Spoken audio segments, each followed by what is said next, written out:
بولنے سے پہلے الفاظ انسان کے غلام ہوتے ہیں اور بولنے کے بعد انسان الفاظ کا غلام بن جاتا ہے۔ سیدنا ابو ہریرہ رضی اللہ تعالی عنہ کہتے ہیں کہ رسول اللہ صلی اللہ تعالی علیہ وسلم نے فرمایا، آدمی کبھی ایسی بات کہہ دیتا ہے جس میں وہ خود کوئی حرج نہیں سمجھتا، حالانکہ اس کی وجہ سے وہ 70 برس تک جہنم کی آگ میں گرتا چلا جائے گا۔ اللہ اکبر۔ اس سے پتہ چلا، معلوم ہوا کہ ایک شخص دوسروں کو ہنسانے کے لیے اور ان کی دلچسپی کی خاطر اپنی زبان سے اللہ کی ناراضگی کی بات کہتا ہے یا بناوٹی اور جھوٹی بات کہتا ہے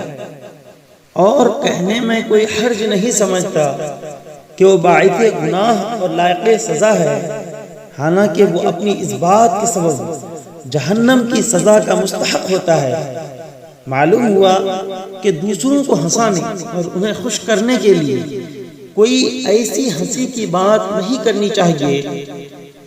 جو گناہ کی بات ہو اور باعث عذاب ہو، اس لیے کہ ہو سکتا ہے کہ آپ اپنے دوست، اپنے یار کو ہنسانے کے لیے ان کی دل کو اپنی طرف مائل کرنے کے لیے کوئی ایسی بات کہہ دے رہے ہیں جو رب کی ناراضگی کا سبب ہو۔ اسی لیے تو کہتے ہیں کہ بولنے سے پہلے الفاظ انسان کے غلام ہوتے ہیں اور بولنے کے بعد انسان الفاظ کا غلام بن جاتا ہے۔ تو جب بھی بولیں سوچ سمجھ کر بولیں، پہلے سوچیں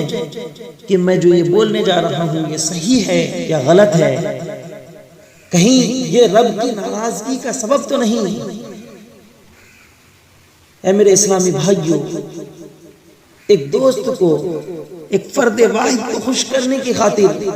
کبھی بھی اپنی زبان سے ایسے الفاظ نہ نکالیں جو رب کی ناراضگی کا سبب ہو، کبھی بھی جھوٹ نہ بولیں، اس لیے کہ وہ رب کی ناراضگی کا سبب ہے۔ تو اپنے دوست کی دلجوئی کی خاطر اپنے دوست کو ہنسانے کے لیے کوئی ایسے الفاظ کا ہرگز استعمال نہ کریں جو رب کی ناراضگی کا سبب ہو۔ رب تبارک و تعالی ہم تمام لوگوں کو سچ اور صحیح بولنے کی توفیق عطا فرمائے۔